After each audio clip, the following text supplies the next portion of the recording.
Bom, e agora a gente vai pra nossa terceira parte, última parte dessa aula. Os vídeos são com 12, 11 minutinhos cada um, a parte 1 e a parte 2. A parte 3 talvez seja um pouquinho maior, gente. Vamos lá. Agora, a gente sai do Gombrich e volta pra Gestalt, né. Tem um livro chamado Arte e Percepção Visual, eh, A Psicologia da Visão Criadora, ou uma psicologia da visão criadora, acho que é isso, né. Que é largamente utilizado, difundido, é a bíblia, né, da segunda dos criadores de design gráfico da segunda metade do século XX até hoje, né. E lá é apresentada aquela lista de regras que eu trabalhei com vocês na semana passada, né, que a gente viu as leis da pregnância, da unidade, a figura fundo, enfim, que são elementos que constituem uma espécie de sintaxe, né, da percepção visual. Eh, a lei da pregnância, por exemplo, que eu uso, tá, é vista, por exemplo, como a lei central da Gestalt. E ela sugere que essa é a questão, tá, porque ela sugere que a organização da forma possui uma estrutura simples, equilibrada, homogênea, regular, e é isso que oferece um prazer visual ao espectador, tá. A discussão, gente, não é sobre a validade científica dos testes da Gestalt, porque a Gestalt também não pode ser resumida em sintaxe visual, tá. Ela não foi feita pra criar imagem, ela para os designers. A Gestalt é algo muito maior, tá, e que a gente utiliza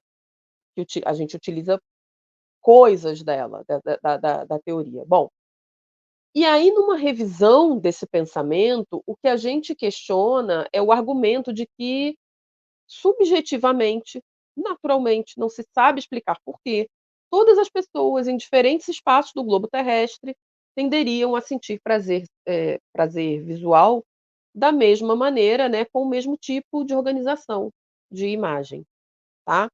Eh, e aí tenhamos em vista, por exemplo, coisas simples. A organização da espacialidade da leitura no Oriente Médio é diferente da nossa. Eles, né, do Oriente, de maneira geral.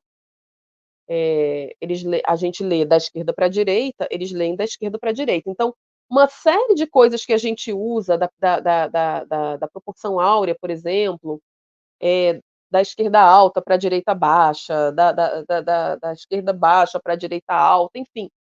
Quem é do ramo da imagem já passou por isso em algum momento, tudo isso que é colocado como algo universal, como se fosse um dado da natureza, para o Oriente, por exemplo, isso não funciona. Então, para quem cria a imagem lá e para quem frui a imagem lá, para quem lê a imagem lá, isso não faz sentido, né. Bom, deixa eu colocar aqui umas imagens, né. Então, a gente precisa entender que a compreensão do mundo, sobre inclusive a compreensão visual do mundo, é diversa. É diversa como é diverso o mundo, tá. E essa lógica universal pretendida a partir dessa teoria da percepção visual, tem muito mais a ver com um projeto de domínio, né, porque a gente também não pode pensar que quando essas correntes de pensamento se formam e ganham corpo nas universidades da sua época, entre os pares, acadêmicos de sua época, não havia ali também interesse por parte do Estado da época em que essas ideias ganhassem corpo, né, em que houvesse essa hegemonia, certo? Bom, eu estou falando muito certo, né, eu tenho que cortar um pouco essa palavra do meu vocabulário. Então isso tem muito mais a ver com esse projeto de domínio, a gente precisa saber a serviço do que isso está sendo criado, do que com universalidade de fato, né. E aí eu trouxe aqui alguns ilustradores, é isso que eu estou tentando abrir, que vão ajudar a gente a pensar essa ideia, a visualizar, na verdade, essa pluralidade de caminhos para se criar os símbolos gráficos, né, nos quais os personagens, que é o que nos interessa aqui, estão incluídos. Bom, deixa eu abrir aqui, adicionar ao palco, já mostrei para vocês o Gombrich. E eu vou mostrar para vocês alguns ilustradores, eu falei um pouco do Roger, tá, e quem não conhece, eu acho que vale a pena pesquisar, mas eu vou trazer aqui outros ilustradores, né. Vou começar com a Fereshteh Najaf, eu não sei se pronuncia assim, provavelmente não. Ela é uma ilustradora iraniana que ganhou o prêmio de Bolonha esse ano, além de outros. Ela está com a produção muito em alta no momento. Ela mora no Brasil, tá, mas por que que eu estou trazendo a Fer aqui, né, que é como a gente chama ela? Porque vocês conseguem a partir da imagem dela, são 2 ou 3 imagens que eu trouxe, já colocar em xeque a ideia de uma série de ideias uma série de fundamentos da Gestalt aqui, talvez, né. Embora bom, como ela está criando para o Brasil, né, eh, ela segue o padrão ocidental nosso, tá, da esquerda para a direita. É a fluência narrativa, tá. Mas se esse livro for para a Arábia Saudita, por exemplo, se ele for traduzido para os Emirados Árabes, isso vai ser invertido. Será que a simples inversão, chegar no Photoshop, espelhar essa imagem, funcionará? Funcionaria? Isso tudo tem que ser pensado, tá. Por isso que não existe universalidade.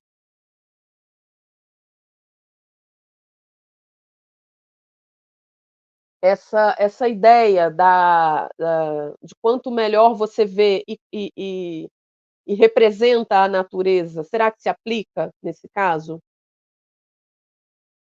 E será que isso torna a Fer menos ilustradora, menos competente, menos habilidosa nas suas funções? Meu gato subiu aqui, gente, talvez ele apareça na aula. Olha lá, meu filho só precisa isso, obrigada. E aí a gente tem o J. Borges, que não é propriamente ilustrador, embora imagens dele já tenham ilustrado alguns livros. Ah, ele deitou ali, não, só estou olhando o que ele foi fazer. Ele é um gravurista incrível brasileiro, ele mora em Bezerros, lá em Pernambuco, e, enfim, produz imagem para o mundo todo, mas ele é um xilogravurista, tá, ele trabalha com xilo. Ah, e eu trouxe algumas imagens dele também para a gente pensar essa essa ideia da universalidade, né, dos princípios da Gestalt, do que disse o Gombrich nos seus livros. Vejam, né, o que que a gente consegue pensar de pregnância, de figura fundo, até de sentido narrativo, né. Uma coisa que é muito observada entre nós, por exemplo, brasileiros, né, entre os latinos de maneira geral, e a gente entra nisso lá em composição, é que a nossa percepção é muito frontal. Essa ideia dos planos, né, que é muito do Renascimento, por exemplo, para nós isso não cola muito, originalmente, né. Eh, a nossa produção narrativa é muito frontal e ela é muito planificada, ela tem muito de colagem, sem ser colagem, tá. Mais uma aqui do Borges, do J. Borges. E aí a gente entra no Roger Mello, né, trouxe alguns títulos dele aqui, algumas imagens, também para a gente pensar já nessa troca, nessa imersão que o Roger faz após Bolonha, e nesse cambiamento gráfico que ele faz, né. As Cavalhadas de Pirenópolis é um livro do início dos anos 2000, né, o traço dele já não é mais tanto esse, tá. Mas vejam aqui também essa profusão de cor, de forma, de sobreposição, e o desapego completo a um ideal, hã, a um ideal realista de representação da forma, tá. Aqui é Maria Teresa, que é um livro que ele fala das carrancas, né,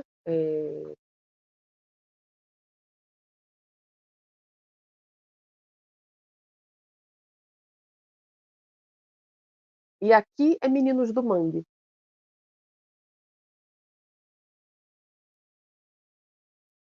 Aqui, gente, esse livro aqui, quem não conhece precisa, deveria muito conhecer, porque ele fala da de a partir de metáforas muito interessantes, ele vai falar da vida dos meninos do mangue, eu não lembro exatamente aonde, mas é ali em Recife, eu acho que é próximo ao rio Capibaribe, e é muito Mangue Beach, tá. Quem já ouviu Science vai olhar para esse livro e falar: "Nossa, que pegada Mangue Beach que esse livro tem". E a materialidade desse livro é arrebatadora, porque pensem, início dos anos 2000, a gente não está falando de 2020, 2018. Ele trabalha com lixo, com saco de lixo, e ele vai criando as imagens com tinta sobre essa superfície que ele cria a partir dos sacos de lixo. Então tem todo um trabalho aí, de criar materialidade aproveitando-se das metáforas. Então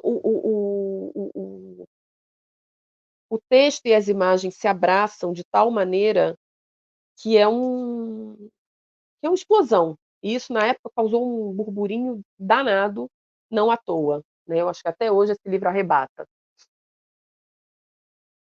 E aí a gente vai pra Europa, mas não pra aquele pra uma Europa que imediatamente aparece no nosso imaginário, né, que é a França, a Alemanha ocidental ali, né, não a Alemanha já caminhando na direção da União Soviética, enfim, dos países soviéticos. E a gente tem o Stepan Savral, que é o patrono, é o pai, é o idealizador da escola de ilustração de Starmid, né, a escola de ilustração de Starmid se chama Stepan Savral. Ele é um cara que foge da República Tcheca, da Tchecoslováquia, na verdade, e chega ali à região de Starmid enfim, e é radicado lá e fica lá, e daí nasce a escola, né. Reparem também como ele brinca com a ideia dos planos, como ele brinca, como ele foge muito de dos princípios da Gestalt que a gente trabalhou na semana passada, como ele foge dessa ideia de uma representação realista, e que isso é muito comum, tá, se a gente pegar os ilustradores, se a gente pegar, eu falei da Fer, né, se a gente pegar os iranianos, se a gente pegar, hã,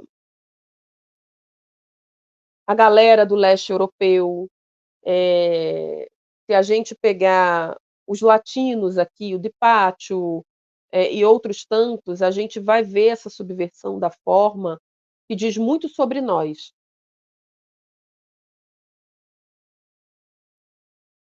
Aqui mais imagens do Zafra. Aqui, por exemplo, é Veneza,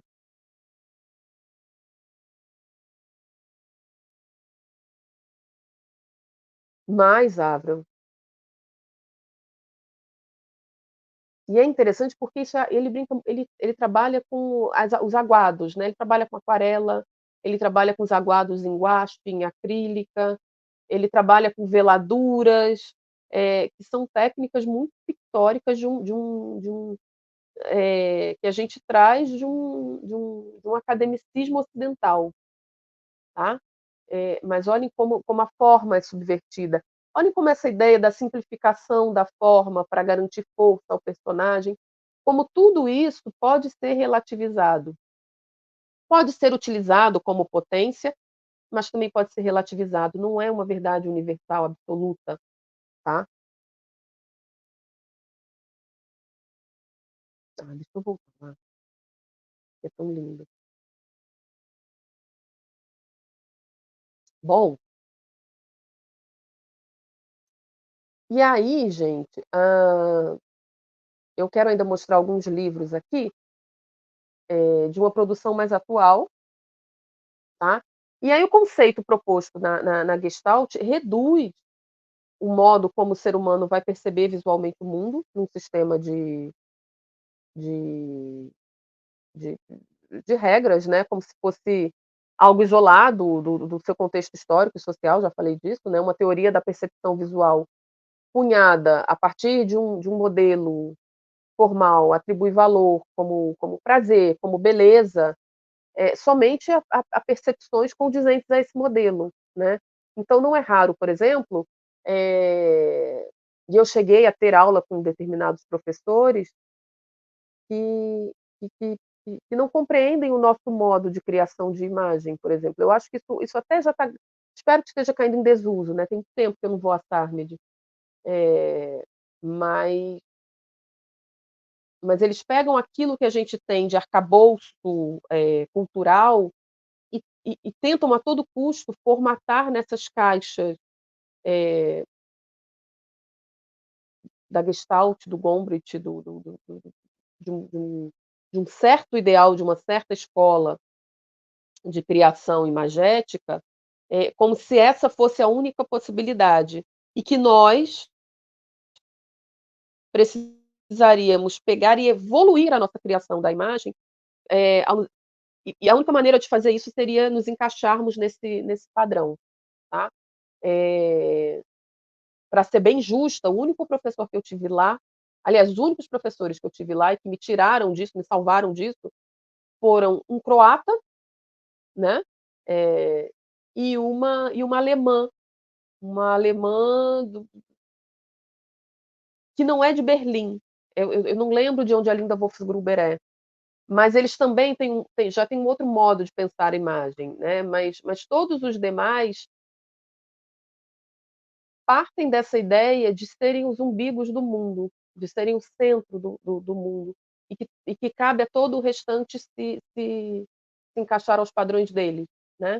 E o perigo disso, gente, é que a gente passa a se ver como inferior.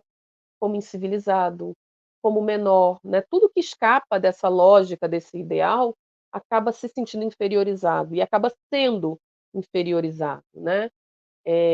Eu tenho muita preocupação, né, nas minhas formações, quando eu estou dando aula e tudo, quando eu vejo ilustradores que desconsideram, né, seu próprio histórico emocional, social, biográfico, em nome dessas leis que são ditas universais, da criação de imagem, né.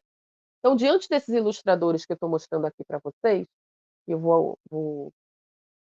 colocar essas imagens novamente,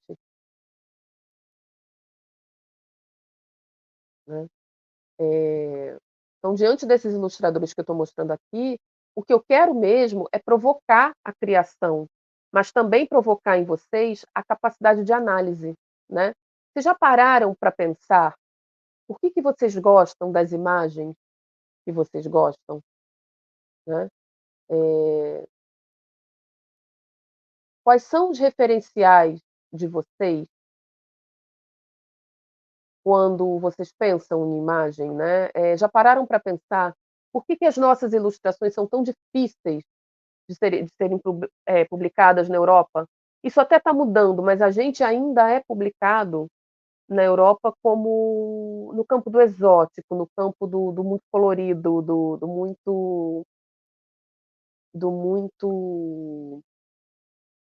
muito "Uau, como você é colorida e como isso é diferente, e como a gente tem que abraçar a diversidade, então, vamos te publicar ou não, não vamos publicar, você precisa diminuir as cores, você precisa educar as suas cores", é algo que eu ouço muito, que eu ouvia muito, mas que eu ainda ouço.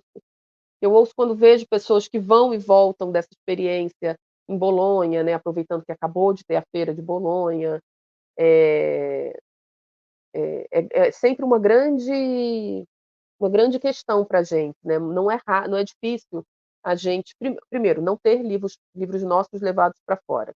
Segundo, é muito mais comum a gente ver o texto brasileiro ser traduzido, mas eles acabarem utilizando as imagens criadas lá. Então eles desmembram os nossos livros, ficam com o texto e a imagem não, tá. Eu adoraria dizer que isso acabou, mas não, não acabou. Tá? E também é muito mais comum as editoras brasileiras irem para essas feiras internacionais, comprarem livros para traduzirem aqui, do que venderem os nossos livros para serem traduzidos lá. Isso também não é algo fortuito, isso também não é algo de graça, certo? Deixa eu voltar aqui para as imagens. Eu acho que a gente merece olhar mais um pouquinho, né. Então, assim, nesse sentido, vocês já pararam para pensar no que representa essa enxurrada de livro traduzido, que de livros traduzidos que voltaram a encher as nossas prateleiras? Eh,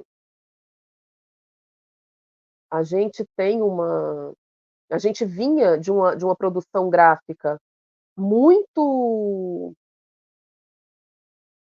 muito aquecida, né, quando tem a quebradeira do mercado editorial lá para 2015, essa produção esfria completamente, editoras quebram, a galera perde emprego, eh, livros são destratados, ilustradores ficam sem trabalho, escritores ficam sem lançar seus livros, enfim.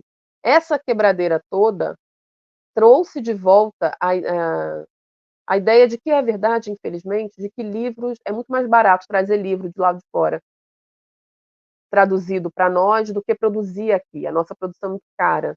Então também é um compromisso cultural, e por que não dizer econômico e político, tá, o fomento da literatura nacional. Não como um nacionalismo besta, mas porque isso nos faz pensar quem nós somos. Bom, e aí quando essas gramáticas são propostas partindo de pressupostos universais, esses sistemas vão se fechando em si mesmo, eles se isolam desse contexto histórico e social que eu já falei. E aí, se a gente parar para pensar, por exemplo, na gramática da língua portuguesa, tá, a gente vai perceber que ela se modifica com o tempo, né, e não por uma questão dada da natureza, uma evolução progressiva, mas justamente porque o sentido dos termos do sistema vai sempre estar em disputa, e essa disputa se dá nas relações históricos sociais.